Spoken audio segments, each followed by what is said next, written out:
이 시간에 우리가 묵상하고자 하는 말씀은 신약성경 사도행전 1장 9절부터 11절까지의 말씀입니다. 신약성경 187쪽 전후, 신약성경 187쪽 전후 사도행전 1장 9절부터 11절 말씀을 제가 봉독하겠습니다.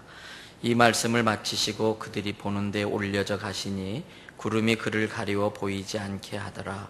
올라가실 때에 제자들이 자세히 하늘을 쳐다보고 있는데 흰옷 입은 두 사람이 그들 곁에 서서 이르되 갈릴리 사람들아 어찌하여 서서 하늘을 쳐다보느냐. 너희 가운데서 하늘로 올려지신 이 예수는 하늘로 가심을 본 그대로 오시리라 하였느니라. 아멘. 어떤 교회 목사님께서 이렇게 설교를 하는데 성도들이 그 설교를 들어보니까 지난주일 똑같은 설교를 하는 거예요. 아주 성도들이 이상하다, 우리 목사님이 왜 저러시나 그랬어요. 그런갑다 하고 지나갔는데 그 다음 주에 보니까 또 똑같은 본문 똑같은 설교를 또 하는 거예요. 성도들이 술렁술렁했어요. 우리 목사님이 혹시 치매기가 있으신가. 근데 그 다음 주에 또 네 번째 똑같은 설교를 하는 거예요. 그러니까 안 되겠다 싶어서 성도 한 분이 가가지고 목사님 왜 이러시냐고, 왜 같은 설교를 반복하시냐고 그랬더니 그 목사님이 압니다. 제가 같은 설교하고 있습니다. 그런데 아무리 설교를 해도 바뀌질 않으니까 아무리 설교를 해도 바뀌질 않으니까 여러분들이 바뀔 때까지 저는 이 설교를 할 수밖에 없다고 그렇게 말씀을 하시더라고요. 여러분, 설교의 주제가 여러 가지 있겠지요. 그런데 반복하고 들어야 될 설교의 주제들이 있어요. 어떤 주제들은 반드시 듣고 또 들어야 될 설교의 주제들. 그래서 여러분들이 혹시 아실는지 모르겠습니다만 저의 설교의 이 사이클을 보면은 구원에 관한 설교, 예수님의 보혈의 능력, 구원에 관한 설교, 그 다음에 예수님의 재림에 관한 설교는 제가 주기적으로 반복해서 이렇게 설교를 하고 있는 것입니다. 오늘은 그 중에서도 이미 본문을 통해서 여러분들이 예상하겠습니다만 예수님의 재림에 대해서 한 번 더 강조하며 말씀을 드리려고 합니다. 불교에서 가르치는 윤회설이라는 이론에 대해서 여러분들이 한 번쯤은 들어보셨을 거예요. 저는 물론 불교 전문가도 아니고 깊이 알지는 못해요.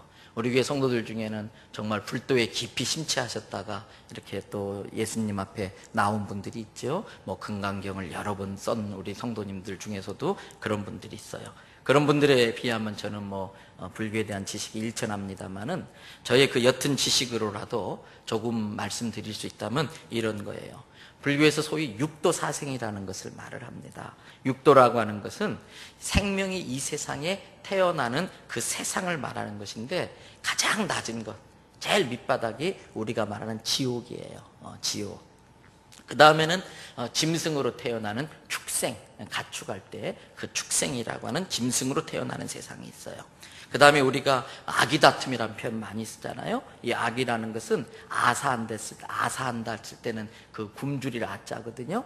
그래서 굶주린 귀신들의 세상, 이 아기라는 세상이 있고, 그 다음에 이제 또 서로 싸우고 헐뜯고, 야 이거 완전히 아수라장이네, 그럴 때 말하는 헐뜯고 싸우는 사람들만 모여 사는 아수라라는 세상이 있어요. 그리고 소위 우리가 말하는 인간 세상이 있는데 불도에서는 마음을 다스리고 깨달을 수 있는 수행하기 좋은, 그러나 고통과 즐거움, 번뇌와 즐거움이 상존하는 그러한 인간 세상이 있고, 그리고 맨 위에가 모든 행복이 다 갖추어진 천상이라고 하는 이 육도의 세상이 있어요.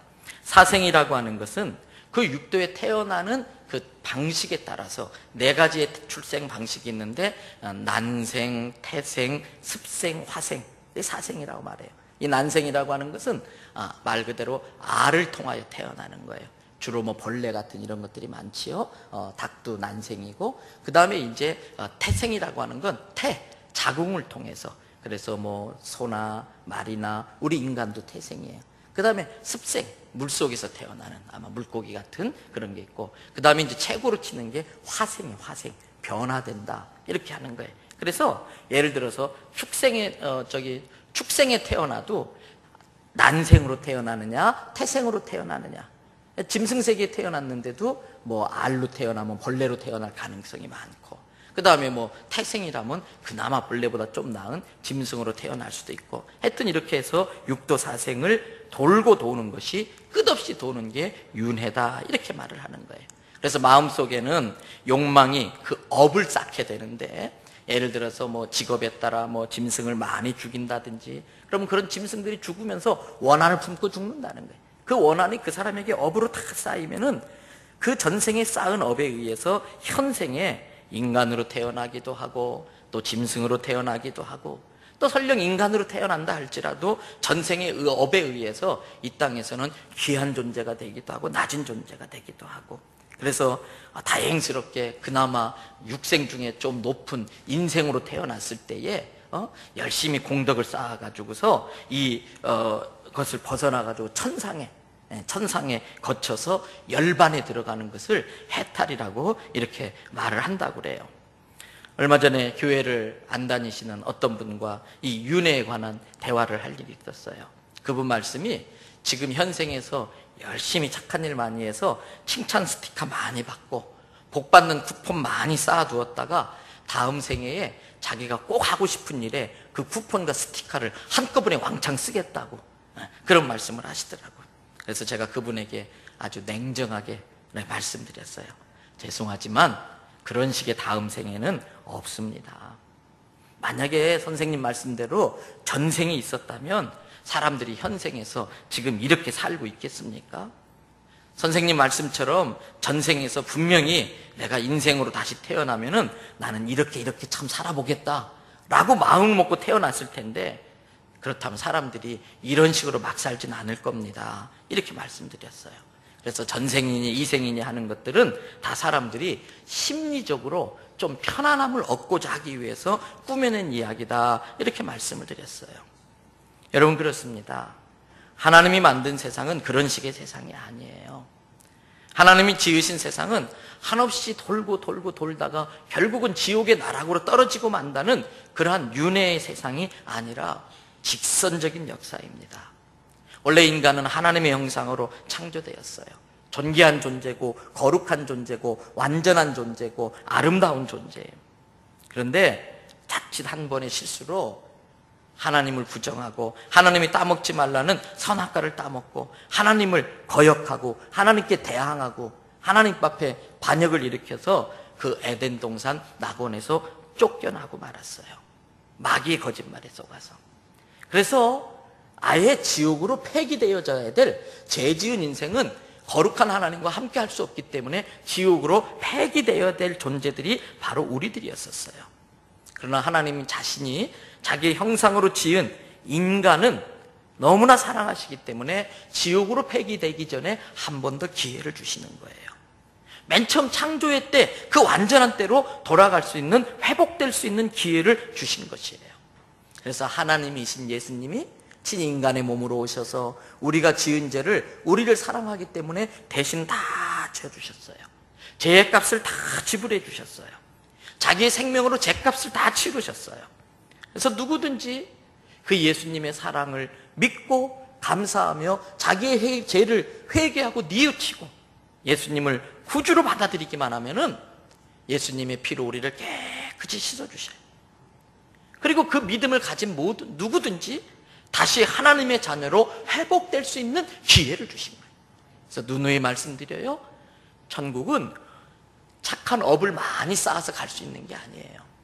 여러분, 인간은 근본적으로 죄인인데 죄인인 자신이 죄인을 스스로 용서할 수 없는 거예요. 죄인을 용서할 수 있는 분은 죄가 없으신 분만 용서할 수 있는 자격이 있는데, 이 세상은 오직 예수님만이 죄를 용서할 수 있는 유일하신 의로운 분이신 줄로 믿습니다. 부모들은 생명의 창조자가 아니라 생명의 전달자예요. 그래서 그 생명의 전달 과정을 위로 자꾸 올라가다 보면 결국은 인류의 시조인 아담에게까지 올라가요. 근데 아담 자체가 죄로 말미암아, 범죄함으로 말미암아 죄 공장이 되고 말았어요. 그 죄 공장에서 만들어지는 모든 인간은 결국은 다 죄밖에 될 수 없다는 거예요. 그러한 죄인들을 하나님이 사랑하셔서 죄를 용서해 주시고 다시 천국 갈 수 있는 길을 열어주신 것이 하나님의 은혜라는 거예요. 그래서 이 세상은 계속 돌고 도는 것이 아니라 직선인데 하나님께서 지옥으로 폐기되기 전에 한 번 더 기회를 주셨어요. 영원히 지옥으로 폐기될 건가? 다시 천국으로 하나님의 자녀로 회복될 수 있는가? 그래서 이 세상의 삶은 선택이에요. 선택. 여러분, 많은 사람들의 기대 속에 존 F 케네디 대통령이 백악관에 입성을 했어요. 그래서 이분이 역사의식을 갖고 잘 이 세상을 이렇게 이끌어 가보겠다고 이렇게 결심을 하고 많은 분들을 이렇게 초청했는데, 이 백악관에 초대한 첫 번째 손님 중에 한 분이 빌리 그레함 목사님이셨어요. 그래서 케네디 대통령이 빌리 그레함 목사님에게 물었습니다. 목사님, 지금 이 세계 역사는 어디로 흘러가고 있습니까? 세계 역사가 지금 어떤 방향으로 가고 있습니까? 아마 케네디 대통령은 어떤 정치적인 대답이라든지 어떤 역사관적인 대답을 원했었을 거예요. 그러나 그걸 뻔히 알면서도 빌리 그레함 목사님은 이렇게 말합니다. 역사는 지금 예수님의 재림을 향해 흘러가고 있습니다. 지금 이 역사는 예수님의 재림이라는 곳을 향해 지금 달려가고 있다는 거예요. 이 빌리 그레함 목사님의 대답이 바로 성경이 가르쳐주는 기독교적 세계관이고 역사의 진실입니다. 지금 역사는 예수님을 믿든 믿지 않든 온 세계는 예수님의 탄생을 계기로 해서 AD 그리고 BC, Before Christ, 예수님 탄생한 이후부터 새로운 역사를 쓰고 있어요. 그래서 예수님 탄생하고서 지금 약 2000여 년의 세월이 흘렀다는 금년이 AD 2012년이 되고 있는 거 아니겠어요? 그 AD와 BC를 기점으로 역사에 큰 획을 긋고 지금 역사는 예수님의 재림을 향해 힘차게 달려가고 있는 거예요. 이처럼 기독교는 끝이 있는 종말론적인 종교예요. 신앙은 종말에 결국은 승리한다고 하는 보장이고 약속인 것이에요. 그래서 여러분들이 잘 아시는 철학자 헤겔은 지금 인류 역사는 예수 그리스도로부터 시작하여 예수 그리스도께로 나아가고 있다라고 말을 했어요. 영국의 세계적인 역사학자인 아놀드 토인비는 지금 세계 역사는 성경을 증명하는 역사에 불과하다. 지금 이 세계 역사는 이미 성경에 예언된 것이 진짜냐 아니냐를 증명하고 있는 과정에 불과하다라고 말할 정도였었어요. 이처럼 세계의 모든 석학들과 역사학자들이 역사의 끝을 이야기하고 있습니다. 그렇다면 그 역사의 끝, 종말이 언제 오느냐 하는 거예요. 모두가 종말의 때를 궁금해합니다. 답은 이렇습니다. 예수님이 믿든 믿지 않든 예수님이 다시 이 세상에 왕의 왕으로 오셔서 심판하는 그 순간이 역사의 종말인 줄로 믿습니다. 근데 놀라운 사실은요, 성경이 가르쳐주는 이 분명한 종말의 사실에도 불구하고 많은 사람들이 예수님의 재림에 대해서 의식하지 않고 산다는 거예요. 종말엔 두 가지가 있어요. 내 육신, 내 개인적인 삶이 갑자기 끝나버리는 개인적 종말이 있어요. 그리고 온 인류 역사가 예수님의 재림과 함께 탁 멈춰버리는 그런 온 우주적 종말이 있어요. 어찌됐든 그러나 나도 언젠간 죽을 수 있다는 사실을 인정하는 것 같지만은 실은 실내 삶에서는 현장에서는 전혀 영향을 받지 않고 영원히 살 것처럼 그렇게 살아가고 있다는 거예요. 심지어 그리스도인들조차도 세상에 너무 취하고 있는 나머지 예수님의 재림에 대해서 까맣게 잊어버리고 산다는 거예요. 어떤 가정의 남편이 외국에 사업하러 나갔어요. 근데 만약에 그 부인이 춤바람이 나가지고 남편이 언제 오는지, 어떤 방법으로 귀국하는지, 배를 타고 올지 비행기를 타고 올지 아무 관심이 없다면 그 여자는 크게 잘못된 거예요. 그 부부관계는 깨진 관계라고 해도 틀린 말이 아닐 거예요. 심지어 이 여자가 춤바람이 나가지고 딴 남자가 생겼어요. 그럼 어떤 마음이 들까요? 아이고, 우리 남편이 그냥 사고 나서 죽어버리면 좋겠다. 우리 남편이 안 오면 좋겠다. 이런 못된 생각까지 하게 된다면 더욱더 큰 심각한 문제겠지요. 마찬가지로 우리가 정말 예수님의 보혈로 죄씻음 받고 구원받아 하나님의 자녀가 됐다면 그리스도의 거룩한 신부로서 잘 준비했다가 신랑 되신 예수님의 재림을 밤낮으로 사모하고 기다려야 정상적인 그리스도인이에요. 아직 귀국할 때가 안 되었는데도 왜 빨리 안 오냐고, 보고 싶다고, 그립다고 이렇게 자꾸 사모해야 진짜 아내라고 할 수 있는 거예요. 마찬가지로 정말 구원받은 하나님의 자녀라면 예수님의 재림이라는 소리만 들어도 가슴이 벌렁거려야 돼. 예수님이 다시 온다는 그 소리만 들어도 막 어쩔 줄 몰라요. 이게 정상적인 성도의 모습이에요. 그런데 여러분, 값비싼 보석이 있는 곳에는 도둑이 잘 들잖아요. 기가 막히게 알고서 그 값비싼 보석이 있는 곳엔 도둑이 잘 드는 것처럼 재림의 교리가 보석같이 너무나 귀한 교리이기 때문에 시한부 종말론자라든지 제세례파라든지 구원파라든지 또는 신천지라든지 또 뭐 기쁨 소식 선교회라든지 안상홍 증인회라든지 여호와 증인이라든지 이 잘못된 이단들과 잘못된 신비주의자들이 이 종말론을 가지고 파고드는 거예요. 그러나 우리는 구독이 무서워서 뭘 못 담가요? 아무리 구독이 무서워도 장은 담가야 되는 거잖아요. 그래서 이러한 이단들이 설치고 잘못된 재림 교리 사상 때문에 많이 어려움이 있지만은, 그렇다고 해서 기존의 교회들이 이 재림을 강조하지 않는다든지 재림의 교리를 등한히해서는 안 된다는 거예요. 그런 관점에서 분명히 말씀드립니다. 예수님의 재림은 확실합니다. 믿어지면 아멘? 네. 신구약 성경은 재림의 약속들로 가득 차 있어요. 구약 성경이면 1845번에 재림에 대한 성경 구절이 나와요. 신약 성경에는 318번의 성경 구절이 재림에 대해서 이야기를 하고 있어요.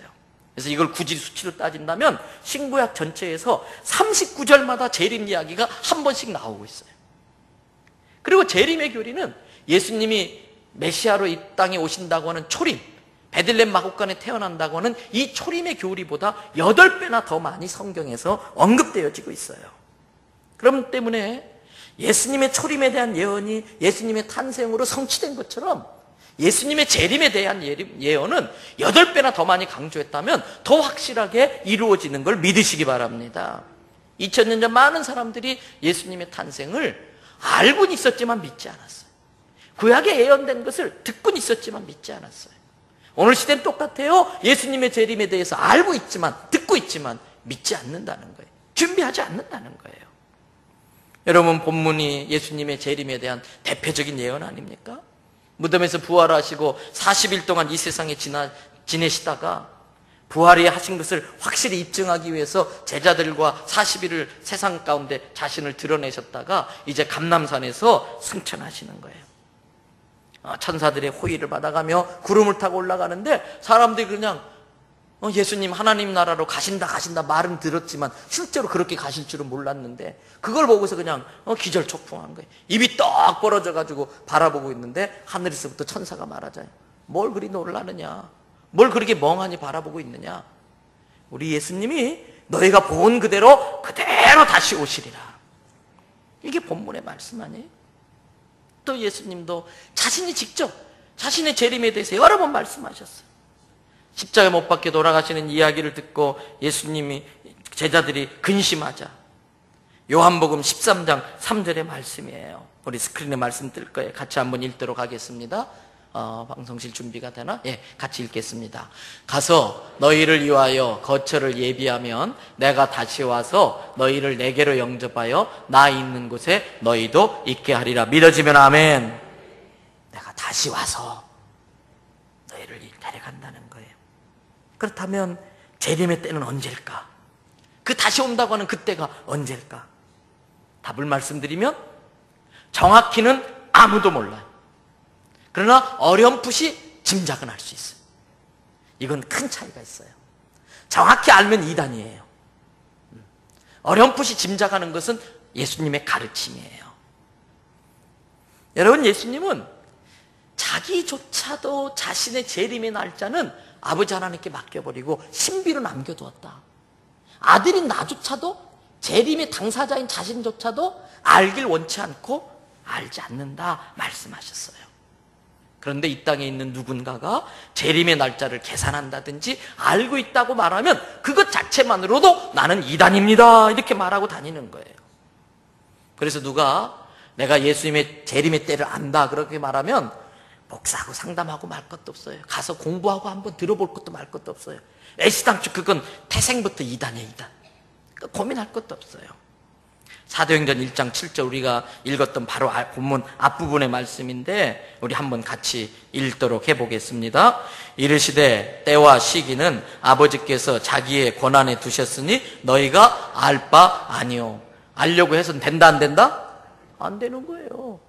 만약에 그 천상의 비밀 재림의 때가 알려지면 어떡해요? 실컷 죄 짓다가 내일 예수님 오신다 그러면 오늘 회개하고 천국 가버리면 우리 같은 사람 얼마나 억울하겠어요. 이 세상이 엉망진창이 돼버려요. 이 재림의 때가 노출돼 버리면. 그래서 멍청하게 재림의 때도 아닌데 그런 이단에 속아서 재림 때인 줄 아는 사람은 어떻게 해요? 이 신천지 이런 데다가 재산 다 팔아다가 그냥 갖다 바치고, 학생들은 예수님 오시는데 뭐 공부하냐, 공부할 필요 없다, 학교 다 때려쳐 붙이고. 1992년도 다미선교회 때도 그렇게 패가망신한 사람들이 많은데 요즘에도 또 그런 데 현혹돼서 쫓아다니는 사람들이 있는, 이 어리석은 사람들이 있다는 거예요. 분명히 너희가 알 바 아니다 그랬어요. 또 마가복음 13장 32절에 우리 다 같이 함께 읽도록 하겠습니다. 그러나 그날과 그때는 아무도 모르나니 하늘에 있는 천사들도 아들도 모르고 누구만 한다? 아버지만 하시느니라. 깨달아지면 아멘. 네, 그래요. 재림의 때는 아무도 알 수 없어요. 근데 예수님이 뭐라고 했냐면 재림의 징조는 분별할 줄 알아라. 재림의 때는 알려고는 하지 말고 재림의 때가 다가온 징조는 분별할 줄 알아서 재림의 준비는 하고 있어라. 이해되십니까?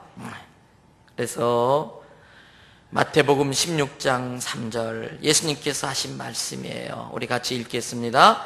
아침에 하늘이 붉고 흐리면 오늘은 날이 굳겠다 하나니 너희가 날씨는 분별할 줄 알면서 시대의 표적은 분별할 수 없느냐? 시대마다 표적이 있단 말이에요. 그 표적을 잘 분별해가지고 예수님 오실 때가 상당히 가까웠구나 깨닫고 준비하라는 거예요. 예수님 재림은 바로 오는 게 아니라 우리를 사랑하시고 기회를 주시기 때문에 징조를 나타내 주셔서 준비하게 하고 오신다는 거예요. 그런데 예수님이 오시고 나면 늦는 거예요. 그러므로 우리는 징조를 보고 예수님이 다시 오실 때가 가까운 것을 깨닫고 준비하는 성도가 되시기를 바랍니다. 마가복음 13장 7절에 이렇게 말씀하고 있어요. 또 한번 읽도록 하겠습니다. 난리와 난리의 소문을 들을 때에 두려워하지 말라. 이런 일이 있어야 돼. 아직은 끝이 아니니라. 시작이지만 끝은 아니라는 거예요.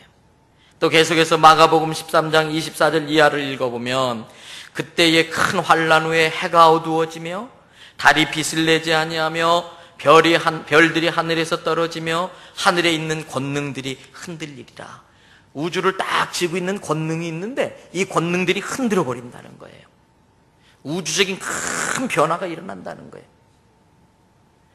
그때의 인자가 구름을 타고 큰 권능과 영광으로 오는 것을 사람들이 보리라. 그렇습니다. 예수님은 징조를 보여주신 후에 오시는 거예요. 그렇다면 예수님이 말씀하신 그 징조라는 게 뭘까? 이미 예수님께서 마태복음 24장, 25장 또는 그 밖에 여러 곳에서 말씀했는데 그것들을 정리하면 크게 세 가지더라고요.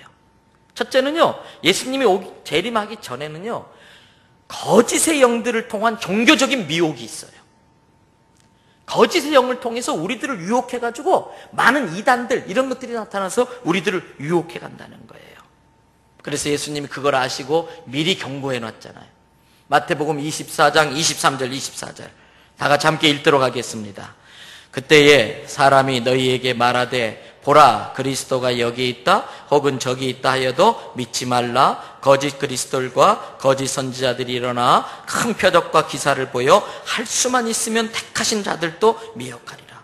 지금 이 자리에 있는 분들은 택하신 자들이에요. 교회 밖에 있는 사람만 미혹하는 게 아니라 이 자리에 있는 택하신 자들을 할 수만 있으면 미혹한다는 거예요. 그런데 그들도 나름대로 영역이 있어가지고 큰 표적과 기사를 행한다는 거예요. 말씀의 진리 안에 쓰지 않고 표적을 따라다니고 큰 이적을 따라다니면 거짓의 영에 딱 걸려들기 쉽다는 거예요. 말씀에 쓰라는 거예요. 또 마가복음에서 예수님 예수님께서 말씀하셨어요. 예수께서 이르시되 너희가 사람의 미혹을 받지 않도록 주의하라. 많은 사람이 내 이름으로 와서 이르되 내가 그라, 내가 예수다 하여 많은 사람을 미혹하리라. 이 부산에 신천지 끌려가는 사람들이 얼마나 많은지 몰라. 너무나 바보 같아. 이만희가 예수래. 그 늙어가지고 병들어서 골골거리는 그 사람. 여러분, 그 사람 죽어도 그 밑에서 얻어먹는 콩고물이 많으니까 그 사람 죽은 걸 또 포장하고 또 미화시키고 신격화시킬 거예요. 거기에 빠져드는 거예요. 그래서 예수님이 자기가 자칭 메시아다, 자기가 재림 예수다 하는 것 믿지 말고 미혹되지 말라는 거예요. 우스갯소리입니다. 어떤 사람이 맨날 돌아다니면서 나는 하나님의 아들이다, 하나님의 아들이다 소리치고 다니다가 결국 정신병원에 갔어요. 근데 한 사람을 만났는데 그 사람은 그러더래요. 나는 너 같은 아들 둔 적 없다. 나는 너 같은 아들 둔 적 없다. 한 놈은 지는 하나님 아들이라고 그러고 나는 너 같은 아들 둔 적 없다 그러고. 여러분, 미혹의 영에 속지 마시길 바랍니다. 여름이 되면 무슨 집회 참 많아요. 여기저기 다니면서 그냥 은혜 받는다고, 기도 받는다고 잘못하다가 거짓의 영을 받아요. 귀신의 영을 받아버려요. 그래가지고 막 징징 짜고 와서 목사님 어떡해요? 그런 데 갈 필요 없어요. 우리 교회에서 흘러나오는 영성으로마도 들은 거나 제대로 지키면서 삽시다. 아는 거나 제대로 하고 삽시다. 뭘 그래 또 더 하려고. 아는 것도 제대로 못 하는데. 병 고친다, 예언한다 막 이런 데 쫓아다니면 나중에 잘못돼요. 그래서 마태복음 24장 24절 우리 다 같이 한번 읽도록 하겠습니다. 거짓 그리스도들과 거짓 선지자들이라나 큰 표적과 기사를 보여 할 수만 있으면 택하신 자들도 미혹한다. 이 거짓 기사, 거짓 표적에 넘어가지 마시기를 바랍니다. 교회사를 읽어보면 이런 일들이 참 많이 나와요. 그런데 AD 44년경에 드다라고 하는 거짓 선지자가 나타났어요. 많은 사람들을 막 미혹했어요. 그때 어느 정도 시간이 지나자 예수님이 이제 승천하시고 한 10년쯤 지난 시점인데 이 드다가 그냥 자기가 재림 메시아라고 이제 거기까지 주장하기 시작했어요. 처음에는 선지자 노릇하다가 이제 변질돼서 자기가 자칭 메시아래요. 그래서 이제 도저히 안 되겠다 싶어가지고 예수님의 제자 한 사람이 드다를 직접 찾아갔어요. 그래서 아주 겸손히 당신이 그렇게 다시 오시겠다고 하는 그 재림 메시아시라면은 제가 아는 예수님은 분명히 손에 못 자국난 구멍이 있을 텐데 당신 손을 좀 보여주시겠습니까? 그러니까 이 사람이 드다가 손을 꽉 쥐고 있다가 어디론가 쓱 없어지고 말았어요. 그리고 그 일은 해프닝으로 끝났어요. 여러분 희한해요. 어떻게 저런 엉터리를 믿고 따를까? 이 통일교회 문선명이 그 말도 안 되는 결혼관, 그냥 피가름 교리, 육체적 관계를 가져야 구원을 받는다. 몸 갖다 막 바쳐. 이 여대생들이, 이 대학 교수들이 어떻게 그런 일이 벌어질까? 이거는 정상적인 그걸로 안 되는 거예요. 뭐예요? 그 영이 씌운 거예요. 미혹의 영이 씌운 거예요. 그건 영적으로 잘못됐기 때문에 그런 말도 안 되는 그런 일에 빠져 들어가는 거예요. 우리들도 거짓의 영이 사로잡히면 너무나 말도 안 되는 뻔한 그런 것인데도 진짜인 줄 알고 빠져드는 거예요. 그러므로 여러분, 능력보다 중요한 건 말씀입니다. 능력은 말씀 뒤에 따라오는 거예요. 말씀 없이 행하는 능력은 거짓이고 위험이에요. 그래서 그 사람의 어떤 능력이나 이런 걸 드러내기보다는 예수 그리스도와 예수 그리스도의 복음이 드러나야 할 줄로 믿습니다. 우리에게 필요한 건 예수님의 흔적이에요. 예수님의 흔적. 두 번째 징조가 있어요. 예수님의 재림을 앞두고는 사회적으로 큰 혼란이 일어나요.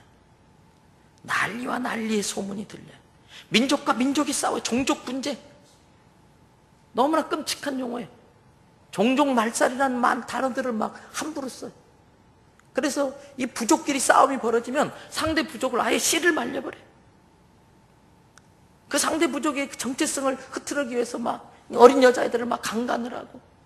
이 무서운 거예요. 나라와 나라가 대적하여 일어난다고 그랬어요. 그래서 마지막 때에 여러 사회적 혼란이 있지만 특별히 전쟁이 증가한다. 역사적으로 전쟁이 없었던 때가 없었어요. 역사가 기록된 이후로 지난 5,500여 년 동안 전쟁이 14,530번 났는데 평균 한 해에 2.6회. 근데 이 전쟁이요, 지금은 이 문명이 발달한 시대에서도 지금도 아프리카에서 계속 전쟁을 하고, 파키스탄 이런 데서 계속 전쟁을 해요. 아프가니스탄 이런 데, 체첸공화국 계속 전쟁해. 로마 시대 때의 전쟁에서 한 사람 죽이는데 비용이 75센트 들었대요. 나폴레옹 시대 때에는 한 사람의 적군을 죽이는데 3,000불 들었대요. 1차 세계대전 때는 10,000불이 들었고요. 2차 세계대전 때는 막 이런 폭탄 이런 비용 다 계산하니까 20만 불이 들었대요. 한 사람 적군 죽이는데. 만에 하나 3차 대전이 일어나면은 한 사람의 적을 죽이는데도 수백만 불의 돈이 쓰일 거예요. 지금 우리나라가 무슨 태평양 뭐 훈련하러 간다, 이 훈련할 때마다 미사일 한 방 쏘면은 몇십억씩이 그냥 공중에서 불로 타서 없어지는 거예요. 무슨 말일까요? 전쟁을 준비할 필요가 없어진다면 전쟁에 준비하는 비용만 잘 이용해도 이 지구상의 대부분의 사람들은 굶어 죽지 않고 잘 살 수 있다는 거예요. 사람들이 그냥 전쟁을 하려고 전쟁에서 돈을 쏟아붓고, 혹시 전쟁 나면은 준비해야 되니까 창고에 그냥 썩어 들어가고 지 새끼가 먹어도 비축미를 잔뜩 쌓아놓느라고 정작 그걸 먹고 살아야 될 사람들은 먹지 못하고 굶어 죽고 있는 게 요즘 세상이에요. 세 번째 또 대표적인 특징이 자연적인 재앙이에요. 자연적인 재앙. 마가복음 13장 8절에 보니까 민족이 민족을, 나라가 나라를 대적하여 일어나겠고 곳곳에 뭐가 있다고요? 지진이 있으며 기근이 있으리니 이는 재난의 시작이다. 자연의 재앙 가운데 특별히 두 가지 언급했어요. 첫째는 기근이고 지진이고 둘째는 기근이에요. 현대에 올수록 지진의 빈도수가 증가된다는 거예요. 물론 그 스케일도 커져요. 이런 불과 몇 년 전만 해도 인도네시아의 그 쓰나미, 또 불과 작년 안에 일본에 그 엄청난 비행기들이 그냥 둥둥 떠밀려 다니는 그 큰 집들이 그냥 장난감 집처럼 무너져 버리는. 18세기에는 전 세계의 지진이 한 640회 정도, 19세기에 들어와서 2119회. 물론 기계가 정밀해지고 발전해서 그렇습니다만 20세기 들어와서는요, 지진 횟수가 무려 2만 번, 10배가 뛰었어요. 여러분, 그뿐만 아니라 성경은 자연의 재앙 중에 기근을 이야기하고 있어요. 이 굶주림. 저 북한 땅에서도 얼마나 많은 사람들이 굶어 죽어가는지 몰라요.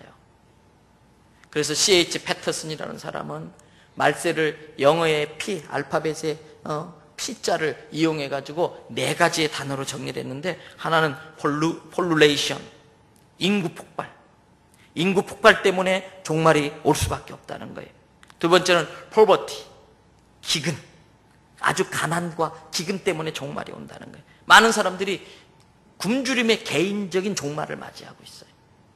아프리카 애들이 배만 뻘럭 튀어나와가지고 파리가 이 눈에 앉아가지고 막 진물을 핥아먹고 있는데도 그것 떠낼 힘이 없으니까 애들이 축 처져 있어요. 이 기근. 그 다음 폴루션, 공해. 여러분, 지금 일본 물폭탄 맞아서 지금 막 난리가 아니에요. 우리나라도 막 이제는 상상을 초월하는 막 비가 한꺼번에 쏟아져요. 그래서 어젠가 그저께 서울에도 구로군가 그쪽에서는 막 한꺼번에 몇백 미리가 떨어졌는데, 불과 몇 킬로 떨어진 은평구에는 비 한 방울 안 오는 거예요. 이 딱 지역을 재놓고 그냥 걷다가 쏟아붓는 거예요. 이 모든 것들이 공해로 말미암아 환경 재앙으로 오는 거예요. 그 다음 마지막 P로는 퍼스널 릴레이션십, 인간 관계가 깨진다는 거예요. 사랑이 식어지고 정이 없어지고, 담 하나 쳐놓고 사는 이웃인데도 이웃 뒷사람 성씨도 모르고 얼굴 한번 모르는 게 아파트 시대예요. 옛날엔 동네 사람이 다 알았어요. 네 집 자식인지 다 알았어요. 지금은 매일 아침 저녁으로 엘리베이터에서 만나도 알려고도 하지도 않고 아는 것 자체가 피곤해. 알아칠까 봐 두려워. 인간관계가 파괴돼 버리는 거예요. 여러분, 바람이 불고 번개가 치고 천둥이 치면 곧 뭐가 올 거지요? 비가 오는 거잖아요. 이러한 현상들을 우리가 보면은 예수님의 재림이 가까웠다는 것을 알아야 되는 거예요. 이제 말씀을 마칩니다. 그러면 우리는 어떻게 살아야 될까? 우리나라의 유명한 여류 문학가 중에 한 분이 교회 집사님이셨어요. 몸이 이상해서 검사를 받았는데 암에 걸렸어요. 자기가 직접 듣지 못했는데 식구들끼리 그런 이야기하는 것을 들으니까 6개월밖에 안 남았다는 거예요. 근데 이분이 다행히 믿음이 좋은 분이라 그냥 그걸 믿음으로 받아들였어요. 그래서 이왕이면 추하게 죽고 싶지 않고 이 남은 기간을 믿음으로 살다가 주님 곁에 가고 싶다 그래서 자기 생활을 다 정리했어요. 모아둔 유산을 다 정리했어요. 땅 사뒀던 거 다 정리했어요. 그리고 하나님 앞에 드려야지 이렇게 헌신하고도 제대로 표신하게 하나님 앞에 마음껏 드려지 못한 게 늘 마음이 걸려서 얼마를 뚝 떼어서 하나님 앞에 드렸어요. 청년부 시절에 은혜 받고 선교사로 헌신했는데 그냥 잊어버리고 그렇게 살았는데 그 생각이 나는 거예요. 그래서 내가 이 몸으로 선교사는 갈 수 없고 그래서 자기 아는 선교사님에게 이렇게 헌금을 얼마간 또 목돈을 떼어서 선교 후원금으로 보냈어요. 그리고 성경을 다시 한 장, 두 장 읽어가면서 자기 아이들한테 유서를 다 쓰기 시작했어요. 마음에 걸리는 사람이 있으면 찾아가 화해하고 사랑하고 싶은 사람에게 가서는 맛있는 것을 사주고 그리고 만난 사람에게 복음을 전하고 근데 그냥 6개월이 지나가 버렸어요. 몸이 멀쩡해. 이상하다. 오히려 힘이 자꾸 나는 거예요. 병원에 갔는데 의사가 깜짝 놀라는 거예요. 그러면서 의사의 표현은 이상하네요. 그럴 리가 없는데 죄송합니다. 제가 오진을 했나 봅니다. 여러분 이분은 그게 오진이든 하나님의 은혜로 나아졌든 그건 상관이 없었어요. 다시 덤으로 살게 된 인생이 얼마나 기뻤든지. 그런데 그때 어떤 분이 이야기했어요. 집사님, 지난 6살 동안 그 많은 재산 정리하고 이렇게 다 이렇게 날려버렸는데 좀 억울하지 않으세요? 그랬더니 이 집사님이 아니요. 전 그게 날려버린 게 아니에요. 지난 6개월만이 제가 정말 제대로 산 인생이었어요. 제가 정말 의미 있게 뜻 있게 보람 있게 살았고요. 제 덤으로 사는 인생 앞으로 그러한 마음으로 살아갈 거예요. 이렇게 말하더라는 거예요. 여러분 우리 남은 생을 어떻게 살아가야 될까? 마지막이 가까웠다는 거예요. 그런데 마지막이 아닌 게 은혜예요. 가까이 왔지 아직 마지막이 아닌 게 은혜예요. 그러면 아직 아닌 그 기간에 우리가 어떻게 살아야 되나? 어떻게 살아야 되나? 깨달으시길 바라요. 그래서 주님 왔을 때에 후회할 것이 없는 우리의 삶이 되기를 주님의 이름으로 부탁드립니다. 다 같이 기도하시겠습니다.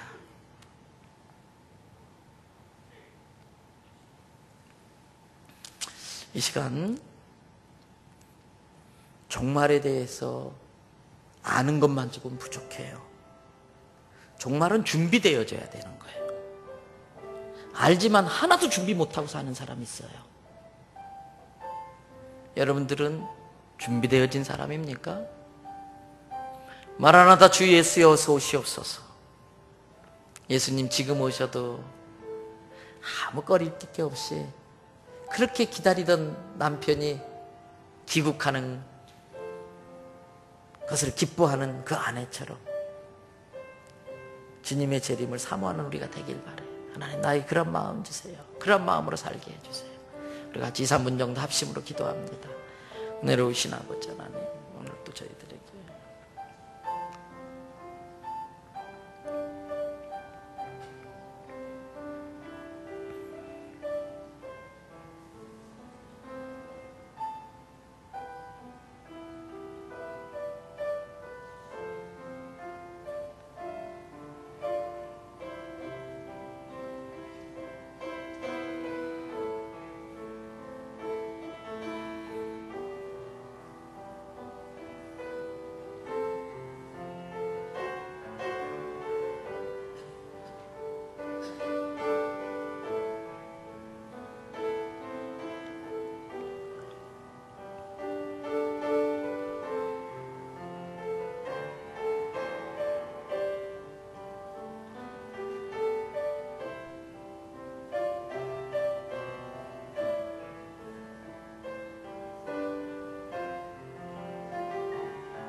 주님, 열심히 사는 것도 참 귀한 일이지만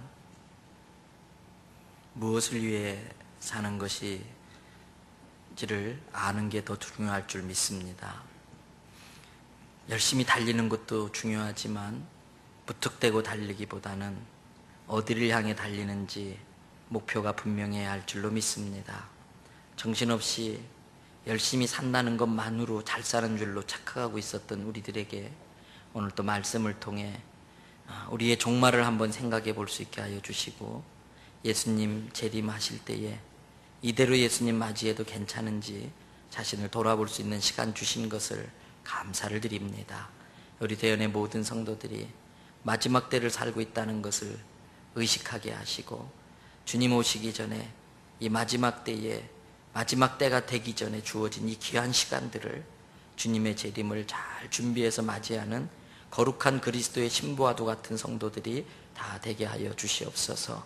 이런저런 모습으로 주님의 몸인 교회를 섬기느라고 애쓰고 수고한 모든 성도들을 우리 주님이 좋은 것으로 갚으시고 위로해 주시고 은혜 베풀어 주시옵소서.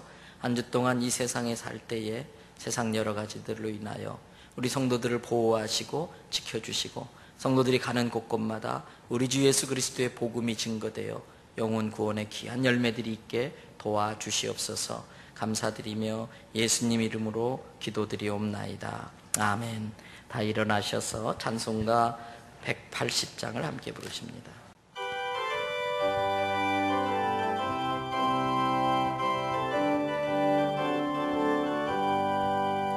하나님의 나팔 소리 전지진동할 때에 예수 영광 중에 구름 타시고 천사들을 세계 만국 모든 곳에 보내어 구원받은 성도들을 모으리.